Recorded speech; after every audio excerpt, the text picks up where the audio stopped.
Euthanasia is active when the patient is given something meant to kill him, such as a lethal injection.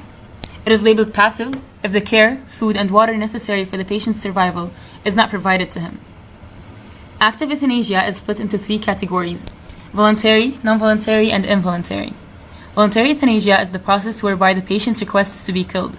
Non-voluntary euthanasia is when the patient does not request or give consent to be killed. And involuntary euthanasia is when the patient has stated that he wishes for the opposite of what is to become of him. I'm about to lose my mind. You've been gone for so long. I'm running out of time. I need a doctor. Call me a doctor. I need a doctor to bring me back to life. If asked, most people would probably want to live to a ripe old age and then die painlessly in their sleep. Unfortunately, this is not the reality most people face. Some people will die after a long struggle with a painful disease. Others will find that their body deteriorates to such a degree that they wish they were dead. Those who can might choose to end their life and their suffering by committing suicide.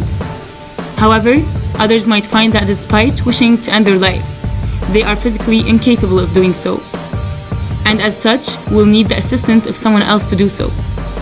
It is with these latter cases that the debate about euthanasia is chiefly concerned.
Excuse me, miss?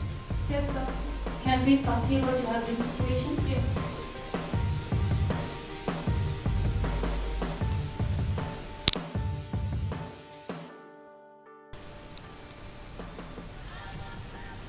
May I come in?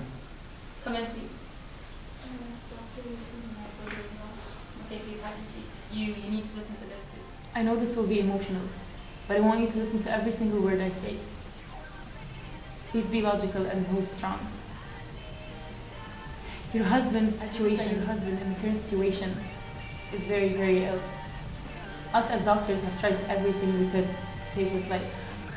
He's suffering. He's in pain. This might sound harsh, but I think you should consider euthanasia as an option. I can't promise you that he will be getting better anytime soon. It is not that easy or frequent that we ever do suggest euthanasia as an option. But in cases like this, we have to physician. I would not want to see any of my patients suffering unreasonably. And it is my job to put them sorry to be informing you this. But in desperate cases like these, euthanasia will be an ultimate solution to free up the medical funds and efforts so we can put them in other cases for other people that have higher chances of recovering.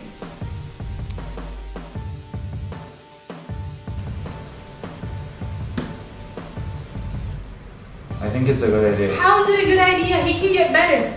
For Christ's sakes, he's suffering.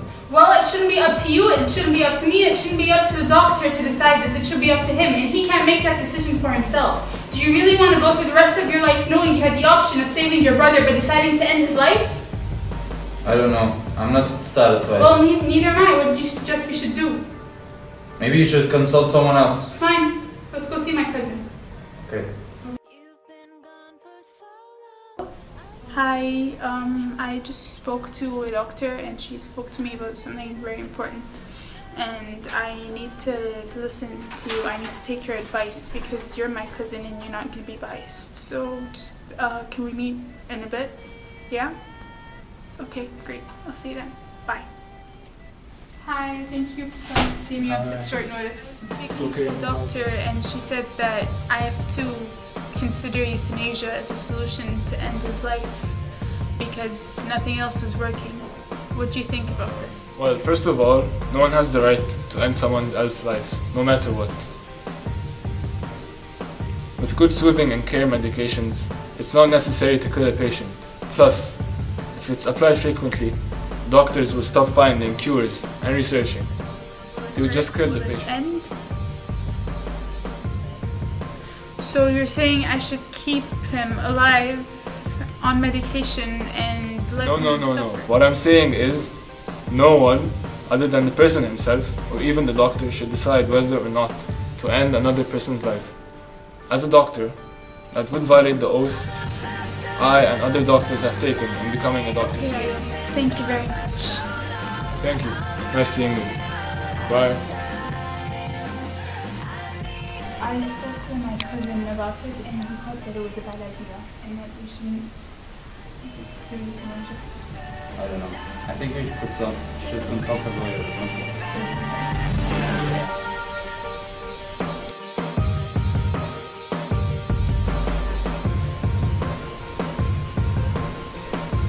Morning.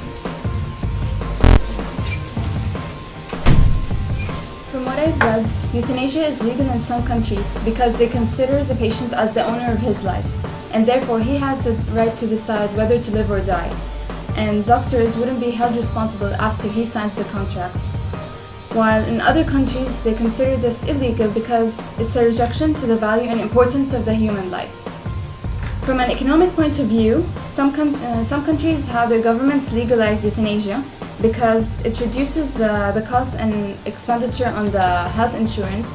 Moreover, the drugs that are used for killing someone are cheaper than the cost of the drugs that are used to save the life of someone. And while other countries illegalize it because they also consider it as a rejection to the importance of the human life and that it's an unfair act of the government. And therefore, I leave you with the choice.